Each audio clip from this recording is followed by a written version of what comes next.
অরুণ ভাই, শুনছি ভোরের স্বপ্ন নাকি সত্য হয়, কথা কি সত্য? না ভাবি, ভোরের স্বপ্ন সত্যি হয় না। আপনারা নিয়েও তো প্রতিদিন স্বপ্ন দেখি, একটাও কি পূরণ হয়েছে?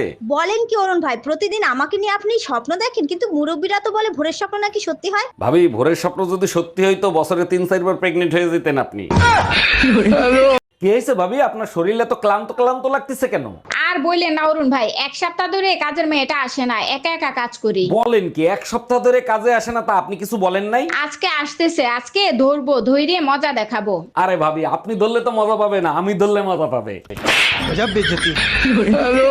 আচ্ছা, তুমি কি জানো যে পুরুষ বউ কন্ট্রোল করে রাখে তাকে কি বলে? বউ কন্ট্রোল করার মতো পুরুষ এখন আর দুনিয়াতে নাই, যদি থেকে থাকে সে হবে মহাপুরুষ। জি না, যে পুরুষ বউ কন্ট্রোল করে রাখে সে হলো কাপুরুষ। তাই নাকি? আর যারা বউয়ের কন্ট্রোলে থাকে তাদেরকে কি বলে? যে পুরুষ বউয়ের কন্ট্রোলে থাকে তাকে মহাপুরুষ বলে। অরুণ ভাই, শুনলাম ভাবিদের রেখে এখন নাকি ফেসবুকের মেয়েদের পিছনে লাগছেন। কি করব ভাবি, আপনারাও তো পাত্তা দেন না, তাই ফেসবুকে চলে গেছি। খুব ভালো করছেন। তা কয়টা মেয়ে পটালেন? একজনের সাথে আই লাভ ইউ পর্যন্ত পৌঁছে গেছি, দোয়া করবেন মেয়েই জানি হয়। এই তুমি কার সাথে রাত কাটায় আসলা? কোথায় গেছিলা সত্যি করে বলো। তোর মার সাথে গেছিলাম, সারা রাত বসে রামায়ণ শুনছি। ও আচ্ছা, তার রামায়ণ শুনে তুমি কি শিক্ষা লাভ করলা? আরে রাখো তোমার শিক্ষা, আমি তো এখন পর্যন্ত বুঝতেই পারলাম না সীতা কার বাপ। আসসালামু আলাইকুম আম্মাজান, আপনি যে আমারে বিয়েতে গাড়ি দিছিলেন, গাড়ি কি কিস্তিতে এনে দিছিলেন? ওয়ালাইকুম আসসালাম জামাই, গাড়ি কিস্তিতেই কিনে দিছিলাম। কেন, কোনো সমস্যা হয়েছে? সমস্যা হয়েছে মানে? আপনি তো কিস্তি দেন নাই, গাড়ি তো কোম্পানি ওয়ালারা নিয়ে গেছে, আপনি কিস্তি দেন নাই কেন? আরে জামাই, বিয়েতে তো গাড়ি দেওয়ার কথা ছিল, কিস্তি দেওয়ার কথা তো ছিল না। অরুণ ভাই, কি হয়েছে আপনার? বউর সাথে রোমান্টিক অবস্থায় ছিলাম, যার বউ সে দেখকে ফেলাইছে। আহারে, মায়ের কি বেশি দিছে? সে মারছে ঠিক আছে, বউর কাছে নালিশ করছে, বউ আবার জাটা দিয়ে পিটাইছে। আপনার কপাল ভালো, ভাবির জায়গায় আমি হলে গোড়া দিয়ে কাটতে দিতাম। বউকে কিভাবে বশ করবেন?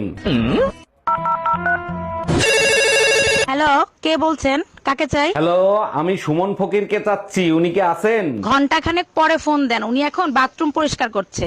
গুড মর্নিং স্যার, কেমন আছেন? বাসায় সবাই কেমন আছে? গুড মর্নিং, আমি ভালো আছি, আমার বাসার সবাই ভালো আছে। এবার আপনি বলেন আপনার সমস্যা কি? স্যার, আমার তো সবকিছু ঠিক আছে, আমার তো কোনো সমস্যা নাই। অবশ্যই আপনার সমস্যা আছে। অফিস শুরু হয় সকাল 9টায়, এখন কয়টা বাজে? স্যার, এখন তো আমার ঘড়িতে 8:95 বাজে। অরুণ ভাই, আপনার নামে কি শুনলাম? আপনি এতটা খারাপ আমি জীবনে ভাবতেও পারি নাই। ভাবি, আপনি রুম্পা ভাবির কথায় কান দিয়েন না, সে যেটা দেখছে সেটা ভুল দেখছে।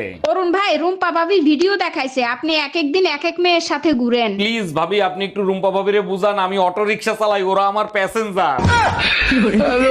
আচ্ছা, বিয়ের আগে তো তুমি আমার রূপের অনেক প্রশংসা করতে, এখন করো না কেন? বিয়ের আগে তো তোমার রূপ দেখতাম তাই রূপের প্রশংসা করতাম, এখন তো তোমার মুখ চলে, এখন কি মুখের প্রশংসা করব? দেখো, একদম বাজে কথা বলবা না। রূপের প্রশংসা করতে বলছি, রূপের প্রশংসা করো। ভাবতেও অবাক লাগে, তোমার মতো সুন্দর নারী একদিন দজ্জাল শাশুড়ি হয়ে যাবে।